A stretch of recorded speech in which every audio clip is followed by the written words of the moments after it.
For most of us, salt is just a crystal on the table, a silent seasoning we barely notice. But there was a time when a few grains of this mineral could decide whether a kingdom rose or fell, whether armies marched or starved, whether an emperor was crowned or forgotten. This is the story of a substance so ordinary today, yet once powerful enough to carve borders, drive wars, build wealth, and quietly determine the fate of entire civilizations. Salt has always lived in the background of human life, but in the long arc of history, it was never merely seasoning. It was survival, wealth, medicine, currency, and control. And perhaps more importantly, it was the first resource that taught empires how to rule people they would never meet. Imagine the ancient world for a moment. Food rots quickly. Animals spoil within hours under the heat. Cities are growing. Armies are expanding. And trade routes are stretching farther every year. Without refrigeration, without industrial preservation, without science, humanity had only one reliable ally: salt. It was the only thing that could keep food alive long enough to travel distances, to feed soldiers, to endure winters, to empower explorers. Whoever controlled salt controlled time itself, and whoever controlled time could shape the destiny of nations. In North Africa, thousands of years ago, caravans crossed the Sahara with a cargo more valuable than gold. Massive slabs of salt, so heavy that camels staggered beneath them, were traded weight for weight against precious metals. Teikayedid white gold. And in places like ancient Mali, it became the foundation of kingdoms. In Timbuktu, legendary for its wealth, salt was still so essential that people cut it with saws like wood, dividing it into standardized bricks that traveled across the desert to feed markets, cities, and eventually the rising empires to the north. But the power of salt was not just in feeding people. It was in feeding armies. When the Roman Empire expanded across Europe, their soldiers marched not only with weapons, but with the expectation of a daily ration of salted food. The word salari actually comes from salarium. The allowance Roman generals sometimes gave troops specifically so they could buy salt. It was payment. It was necessity. It was morale. Battles were not fought only with steel and discipline. They were fought with a silent assurance that salted rations would not rot before the next campaign. Without salt, the Roman war machine would have stalled, its front lines starving long before they reached the borders of foreign lands. Yet salt did more than maintain armies. It defined infrastructure.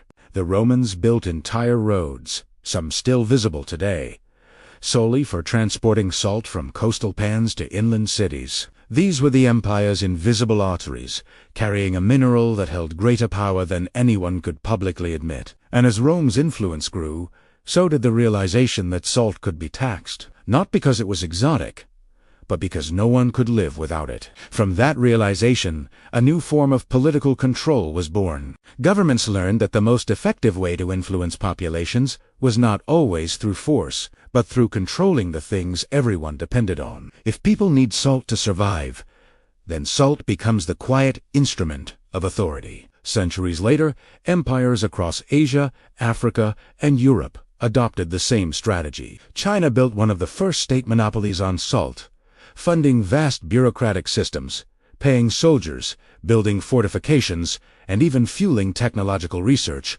all from salt taxes. Historians estimate that at certain points, up to half of Chinese imperial revenue came from salt. Emperors rose on this mineral. Dynasties survived because of it. But salt's story was not only about rulers, it was also about the enslaved, the desperate, and the defiant. In medieval Europe, salt was so expensive that only the wealthy could afford large quantities. In France, the infamous Gabelle tax made salt a symbol of royal oppression. Families unable to pay were punished. Communities smuggled salt in the shadows, and resentment brewed for generations.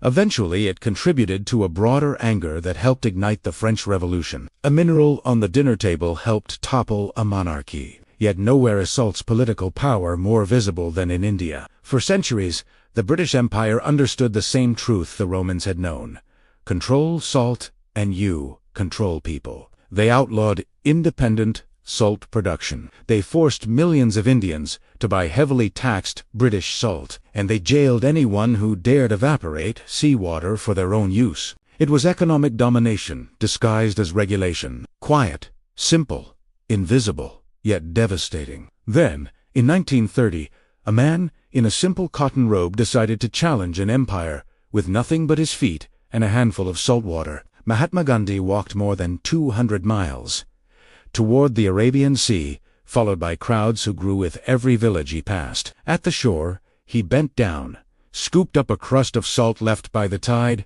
and lifted it to the sky. It was one of the most revolutionary gestures in modern history. With that single act, that small, defiant pinch of salt, Gandhi shattered the illusion of British inevitability. The Salt March became a global symbol of resistance, a reminder that power often collapses when its foundations are revealed to be fragile. Empires built on salt had started to crumble, but salt was not only about empires and rebellions. It shaped culture, religion, and myth.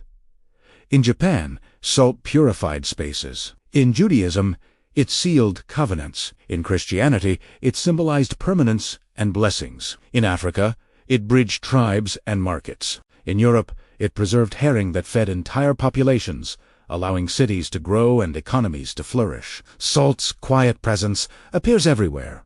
In language, in trade, in ritual, in food, in human migration. It is the mineral that connects continents, the flavor that connects generations. And then, almost overnight, in historical terms, its power vanished. With the rise of refrigeration, industrial agriculture, modern logistics, and chemical preservatives, salt lost its political influence. Nations no longer collapsed without it. Armies no longer depended on it. Cities no longer needed state monopolies to secure it. What had once determined the fate of empires now sat, unnoticed, on kitchen tables around the world. A resource, once worth wars, became worth pennies. And yet, the story of salt is not one of decline. It is a story of transformation, of how a mineral shaped the systems that shape us today. Our tax structures, our trade networks, our regulatory models, our concept of state authority, even our language, all bear the fingerprints of salt's long shadow. For most of human history, salt revealed a truth we often forget. The world is shaped not only by grand ideologies or powerful leaders, but by the everyday materials we depend on without thinking. Salt was a mirror reflecting human needs, ambitions, fears, and creativity. It was the mineral that forced civilizations to innovate, to organize, and to control. It was the spark that ignited movements, the foundation that built empires, the resource that taught rulers how to govern and subjects how to resist. But perhaps the most fascinating part of salt's story is that its influence still lingers in ways we barely notice. Every time we preserve food, trade goods, pay taxes, fight for resources, or challenge authority, we echo patterns first, shaped in the age when salt ruled the earth. Empires may fall, technologies may evolve, and economies may transform, but the structure of human power and the silent dependencies that uphold it remain deeply familiar. Salt, in the end, is a reminder that the smallest things often carry the greatest weight. A reminder that history is not only written in palaces or battlefields, but also in kitchens, in markets, in deserts, on coastlines, and in the quiet rituals of ordinary life. It's a reminder that power often hides in plain sight, disguised as something simple, something insignificant, something we reach for every day without thinking. And maybe more importantly, it is a reminder that the forces shaping our world right now, the technologies, the resources, the systems of control, might one day look as obvious to future generations as salt looks to us today. Because history is always built on the mundane, long before it becomes monumental. And when we look closely at the humble grain of salt, we see the blueprint of empire, the memory of struggle, and the first lessons humanity ever learned about how power truly works. Thanks for watching. If you found this story fascinating, please consider subscribing for more hidden histories. We'll see you in the next one.